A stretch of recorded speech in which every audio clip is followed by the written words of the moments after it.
7 ರಾಜ್ಯಸಭಾ ಸಂಸದರು ಬಿಜೆಪಿಗೆ ಸೇರ್ಪಡೆ ಬೆನ್ನಲ್ಲೇ ಮುಗಿಲು ಮುಟ್ಟಿದೆ. ಆಪ್ ಕಾರ್ಯಕರ್ತರ ಆಕ್ರೋಶ. ಹರ್ಭಜನ್ ಸಿಂಗ್ ಮನೆ ಗೋಡೆಯ ಮೇಲೆ ಗಹದ್ದಾರ್ ಎಂದು ಬರೆದ ಆಪ್ ಪಕ್ಷದ ಕಾರ್ಯಕರ್ತರು. ನಮಸ್ಕಾರ, ಇಂದಿನ ಈ ವಿಶೇಷ ಬುಲೆಟಿನ್ಗೆ ಸ್ವಾಗತ. ನೀವು ಇನ್ನೂ ನಮ್ಮ Insight News 14 YouTube channel subscribe ಮಾಡಿಲ್ಲವೆಂದರೆ ಕೂಡಲೇ ಸಬ್ಸ್ಕ್ರೈಬ್ ಮಾಡಿಕೊಳ್ಳಿ. ಆಮ್ ಆದ್ಮಿ ಪಾರ್ಟಿಯ ಭದ್ರಕೋಟೆ ಪಂಜಾಬ್ನಲ್ಲಿ ಇಂದು ರಾಜಕೀಯ ಭೂಕಂಪ ಸಂಭವಿಸಿದೆ. ಅರವಿಂದ್ ಕೇಜ್ರಿವಾಲ್ ಮತ್ತು ಭಗವಂತ್ ಮಾನ್ ಅವರಿಗೆ ಚಳ್ಳೆಹಣ್ಣು ತಿನ್ನಿಸಿ ಆಪ್ನ 7 ಮಂದಿ ರಾಜ್ಯಸಭಾ ಸಂಸದರು ಕೇಸರಿ ಪಡೆಗೆ ಸೇರ್ಪಡೆಯಾಗಿದ್ದಾರೆ. ರಾಘವ್ ಚಡ್ಡಾ, ಹರ್ಭಜನ್ ಸಿಂಗ್, ಸ್ವಾತಿ ಮಲಿವಾಲ್ ಸೇರಿದಂತೆ 7 ಪ್ರಭಾವಿ ನಾಯಕರು ಈಗ ಬಿಜೆಪಿ ಸದಸ್ಯರು.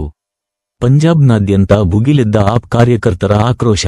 ಸಂಸದರ ಮನೆಗಳಿಗೆ ಮುತ್ತಿಗೆ. ದ್ರೋಹಿಗಳಿಗೆ ತಕ್ಕ ಶಾಸ್ತಿ ಮಾಡ್ತೀವಿ ಎಂದ ಮುಖ್ಯಮಂತ್ರಿ ಭಗವಂತ್ ಮಾನ್.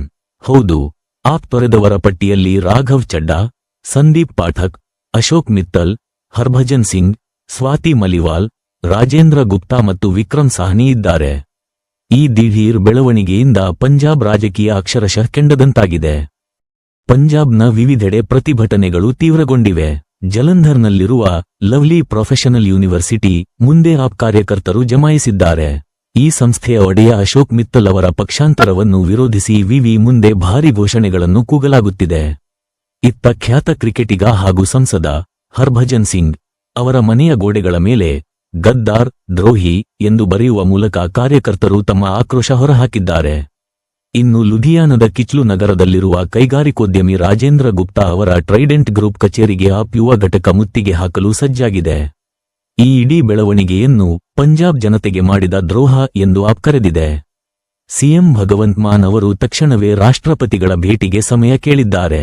ಪಕ್ಷಾಂತರ ನಿಷೇಧ ಕಾಯ್ದೆಯಡಿ ಆಂಟಿ ಡಿಫೆಕ್ಷನ್ ಲಾ ಈ ಸಂಸದರ ವಿರುದ್ಧ ಕಠಿಣ ಕ್ರಮ ಕೈಗೊಳ್ಳಲು ಅವರು ಕಾನೂನು ಹೋರಾಟಕ್ಕೆ ಮುಂದಾಗುವ ಸಾಧ್ಯತೆ ದಟ್ಟವಾಗಿದೆ. ಒಟ್ಟಿನಲ್ಲಿ ಪಂಜಾಬ್ನ ಆಮ್ ಆದ್ಮಿ ಪಾರ್ಟಿಯಲ್ಲಿ ಬಿರುಕು ಮೂಡಿಸುವಲ್ಲಿ ಬಿಜೆಪಿ ಯಶಸ್ವಿಯಾಗಿದೆಯೇ? ಈ ರಾಜಕೀಯ ಜಿದ್ದಾಜಿದ್ದಿ ಎಲ್ಲಿಗೆ ಹೋಗಿ ನಿಲ್ಲಲಿದೆ? ಕಾದು ನೋಡಬೇಕಿದೆ. ಮುಂದಿನ ಅಪ್ಡೇಟ್ಸ್ಗಾಗಿ ನೋಡ್ತಾ ಇರಿ ಇನ್ಸೈಟ್ ನ್ಯೂಸ್ 14.